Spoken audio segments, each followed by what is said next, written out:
تفت فؤادك الأيام فتى وتنحت جسمك الساعات نحتا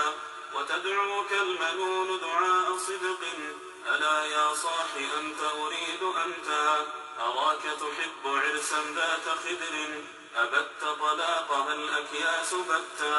تنام الدهر ويحك في غطيط. الحمد لله رب العالمين حمدا كثيرا طيبا مباركا فيه كما يحب ربنا ويرضى، وأشهد أن لا إله إلا الله وحده لا شريك له، وأشهد أن محمدا عبده ورسوله. اللهم صل عليه وعلى آله وصحبه وسلم تسليما كثيرا. السلام عليكم ورحمة الله وبركاته. ساعة سيرة فابا سيرة أدو فاين دانوس ونغسو كوني na Allah nyaga khairi do maga gemme ade junubu yampe oda khasula na Allah nyaga gannu nyana komoy fube ni ga golli ni tinne manga bremballa gana ne manyangida Allah gannu nyana komoy fube ni ga sebere ni biresu Allah gana jarabi en sori kamma isimme maga osarta watte o bido fananya fayke o ga deberini Allah ganni saha kinno yi Allah ganni saha kinne oda khasuya Allah taala ganni hammini da gammini jarana oda khasudu mugo ogaram mogo bede akhini bege fati suda juma ke kota lenki oyer ni sefe ke garam mogo kamma kenyani ogani suda la hala ke be ogede duwara ke la hala lenki o sefe ne gada ke garam mogo bege fati kundu koni Muhammad Siddiq Nurayn oyer ni sefe gada nga ken kamma Allah tabaraka wa ta'ala ngana dunge corona yimmeterinka suratu Ali Imran anogo birambe Allahu tabaraka wa ta'ala agede kallen kibaren kono corona sheikh nyimmeterinka alla komo aga kebe kongo dangano na'am suratu Ali Imran Sheikh Muhammad Zain ay mena khara sari kalle kega wutu ageni do battenga keduna agede kebe khara suratu Ali Imran anogo corona terinka na'am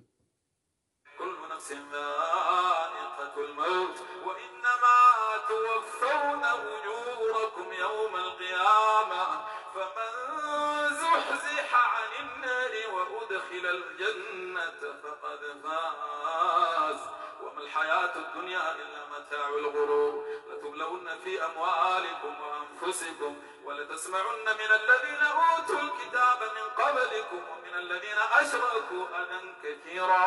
وإن تصبروا وتتقوا فإن ذلك من عزم الأمور وإذا أخذ الله ميثاق الذين أوتوا الكتاب ليبيننه للناس ولا يكتمونه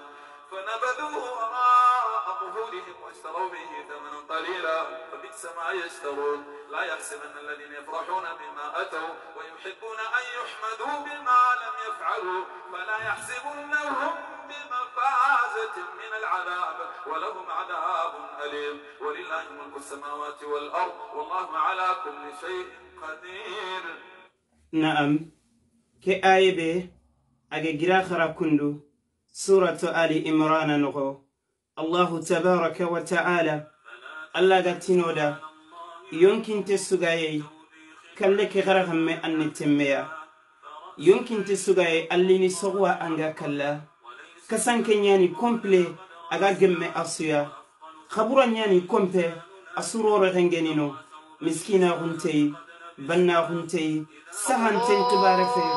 وطن تنقبار فتي توان انقبار في توان بل انقبار في كلنا ناري أري أسياوتو الله كومو نعم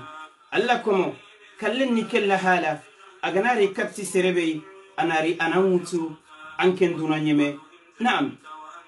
الله تبارك وتعالى أجركم سورة آل إمران نغو أيلا كونغتي خيرني كين دنج بمغو خيرني تورانج بن كتا سروما سروبني جني دينا بومتاني يغا تورونو يغا كانا يغا بيغني خاغنا سبري خالي مسونيني الله كاني كينيا خدونا فتو فوفو سويا دونا بريني وغتي لمانيا أدكي أهي يخرا ساري آخيكي أغني دوبا تنغا دونا خو غاغا دو خيلنكي خمينو غاغا نينيموري أدكي أهي يخرا نعم شيخ نيكوي كنغني كيبيغي فاتي اكسيداكي كنغن شيخ نورين محمد صديق نعم اكسيدا كده كتا جمان كوتاني إيغا جلي وادي حلفة أغا ولاية الشمالية من السودان إدو درماني نغانا 18 كيلومتر إدو درماني نغا السودان كابتالي يعني فوبني غني السودان إيتو كابتالي كي أتغاندي نتنى تغاندي نقوني سكيا خارتوم ينونا بحر ينونا درماني ينو شيخينغا تنجي درماني إدي غراموني بيني غني موبيلين نغانا إكسيدا لي أدي كتا كم يخوري نالي ننسيغي إيموبيلين كما أكالين سبب مبغو كنيا إدي وطو إدي جوفي دوغتورون كانا أبتالين كابيغا درماني يانو أفاتي كن نقويا أباني مني موبيلي كنغونا إسرادان تانتو ياني أنغونا خكالين دي إسرو نغتيا كتا كنغني إسرو نغتي بكالين دي كتا أكن يمي كنغني شيخ محمد صديق نورين كالين دا أكن كتا نيتغو دينان كلين يي إبغو دي ألام بنيام في اللندي بكالين دي كتا كني أغرم مغو علي يعقوب أغاني قرآن دون كنيا كالين دا كتا إسي كان دين نيكو كني عبد الله إيواد الكريم كالين قري كنقا كتا أغاني كفنيا اكسدا كنغونا أنا غتاندي كني محمد الكناني كالين دا غوتو أدا كتا أخي كفنيا كنجي السيد ابن عمر والمينات السيد عمر أكينو أبتالين خرسا أجوغين تنياني برو أحد من السلام من سلدوانوما كاللي ناكوتو كندوياي نيتو ألم بنكلينيا الله تعالى قد كنياكو ومن يخرج من بيته مهاجرا إلى الله ورسوله ثم يدركه الموت فقد وقع أجره على الله إبقنا بغي إكنا أنغا ألن كبارينيا كلن قسمتو كلنا أتم سنيك ألا يا كما كوغرام مغني بيغي فاتي كندو قراغنا نيا أسندو مونغا سينونو ويا غونغا سانيني قنت فوسي كونغو ما كبيغا ليني ألا دا كلن دي ني قراني دون كونياني كلن دي ني كلني ألا كومو كلن دي ني وتي كندو التي فقد وقع أجره على الله إيغارانتين دانا نيكن الله إمسنيك ألا يا كما سبحانه وتعالى إبني فاتي فوبيغني كفنيا شيخ محمد الكناني أنا أترنكا أخرني يغنغو أغني سورة القيامة خرنغا كين سورة قرونا ترنكا أنا أخرا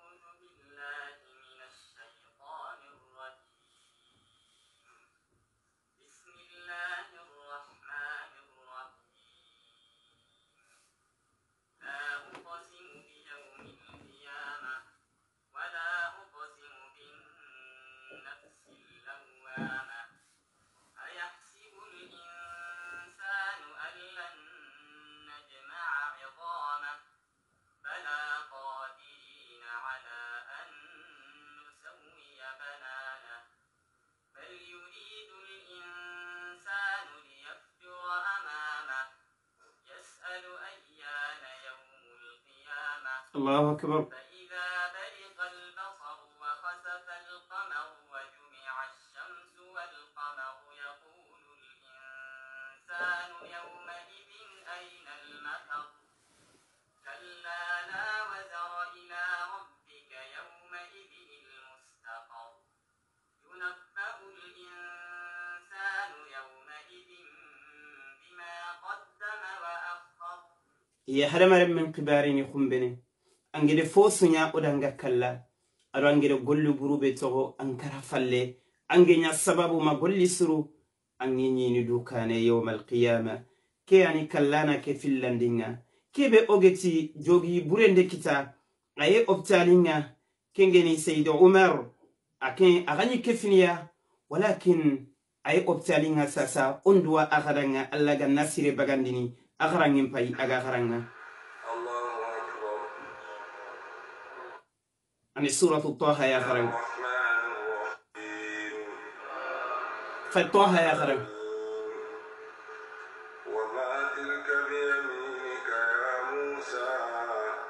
قال هي عصاي أتوكأ عليها وأهش بها على غنمي ولي فيها مآرب أخرى قال ألقها يا موسى فألقاها فإذا هي حية تسعى قال خذها ولا تخف سنعيدها مسيرتها الأولى واضمم يدك إلى جناحك تخرج بيضاء من غير سوء آية أخرى.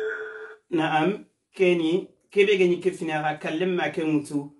أجوغين تنياني أي أبتالين كنغا كويانيا كلانونغا كلنجي رفو بني وتو كفنا غرام مغوغورا كيم مبغيركو النورين.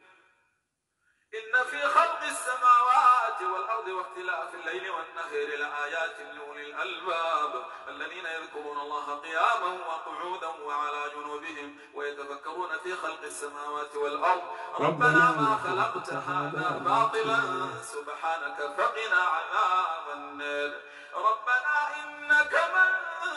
تدخل النار فقد أخزيته وما للظالمين من أنصر ربنا إننا سمعنا مناديا ينادي للإيمان أن آمنوا بربكم فآمنا ربنا فاغفر لنا ذنوبنا ربنا فاغفر لنا ذنوبنا ربنا فاغفر لنا ذنوبنا وكفر عنا سيئاتنا وتوفنا مع الأبرار. نعم كان شيخ نوريني مي أخران قني. نعم أنا كنتيني أنا دقا دو شيخ نوريني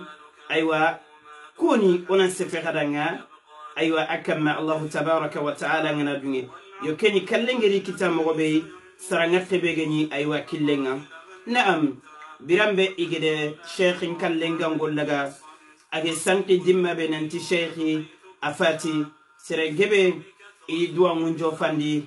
gelli sudan karam mogoni gelli journalistini gelli association dina gumutanani sura sudan gonga ade suda falle ade sudan karam lemanga no kusu asudi safandun chafa kennoko asudi duwa mun safa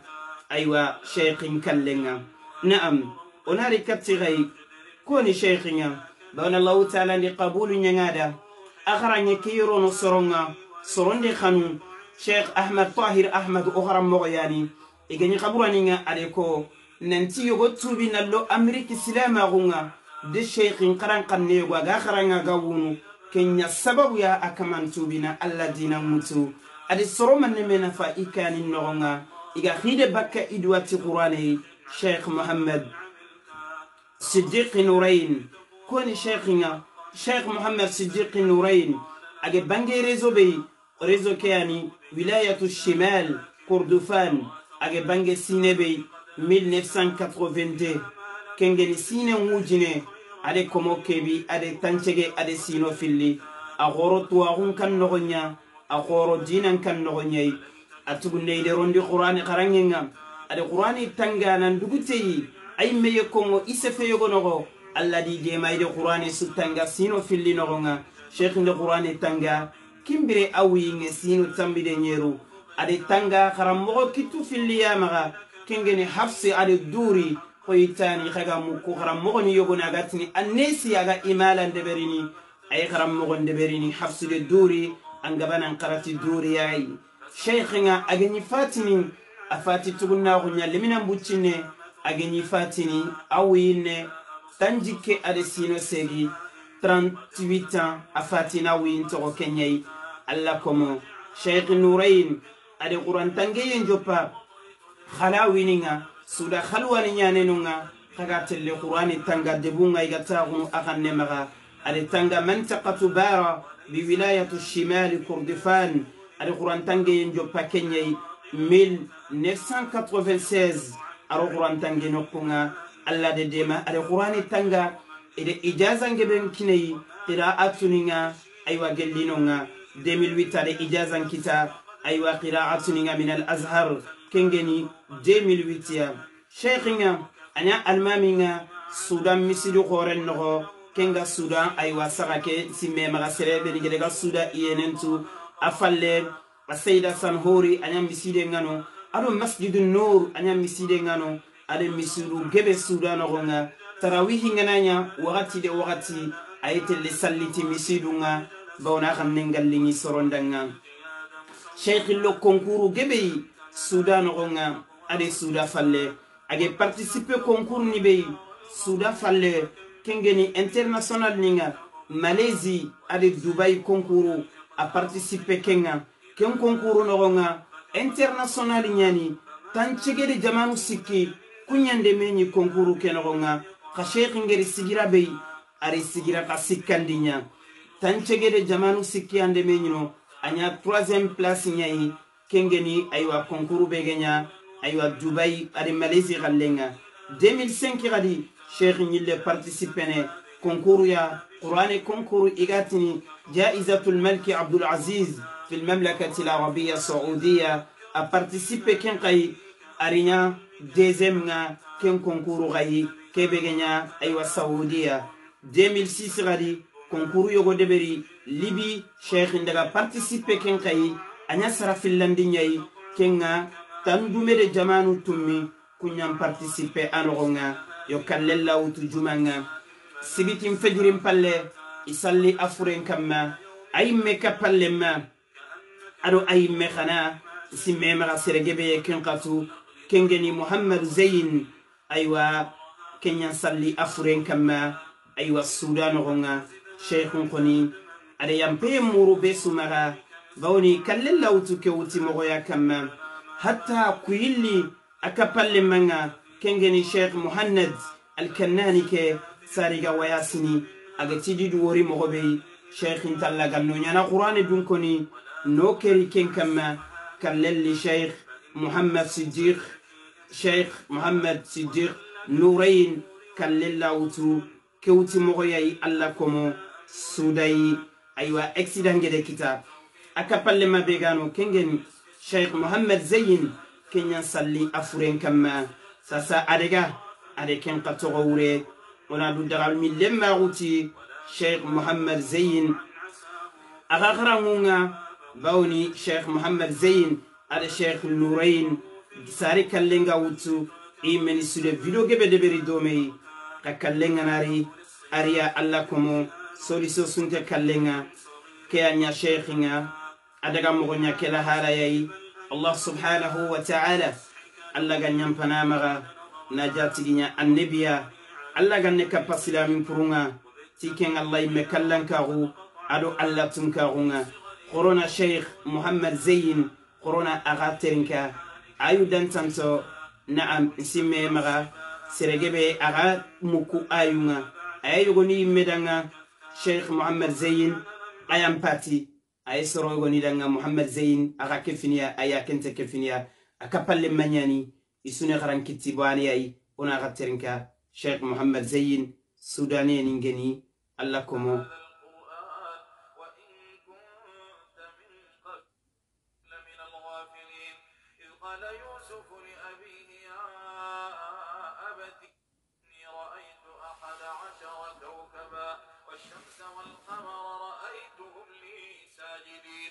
قال يا بني لا تقصص رؤياك على إخوتك فيكيدوا لك كيدا إن الشيطان للإنسان عدو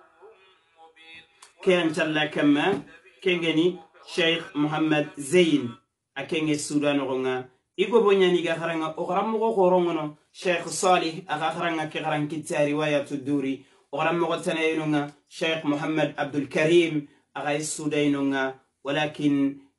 isune sudane niya ogram mogoni yani kakalleli na kwa utu osundwida ay mekharangem pay Sheikh Nurayn na'am ربنا وآتنا ما وعدتنا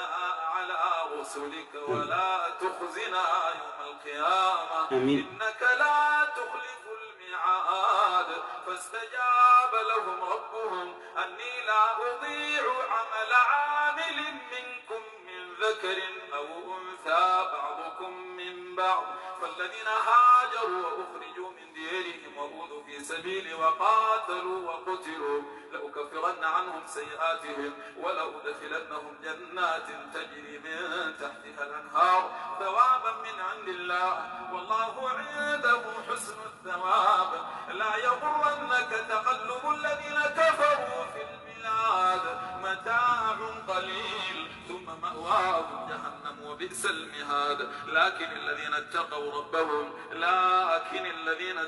ربهم لهم جنات تجري من تحتها تحتها الأنهار خالدين فيها نزلا من عند الله وما عند الله خير للأبرار. وإن من أهل الكتاب لمن يؤمن بالله وما أنزل إليكم وما أنزل إليهم خاشعين لله لا يشترون بآيات الله ثمنا قليلا أولئك لهم أجرهم عند ربهم إن الله سريع الحساب. يا أيها الذين آمنوا اصبروا وصابروا ورابطوا واتقوا الله لعلكم تفلحون. الله أكبر الله أكبر. إنا نحن نزلنا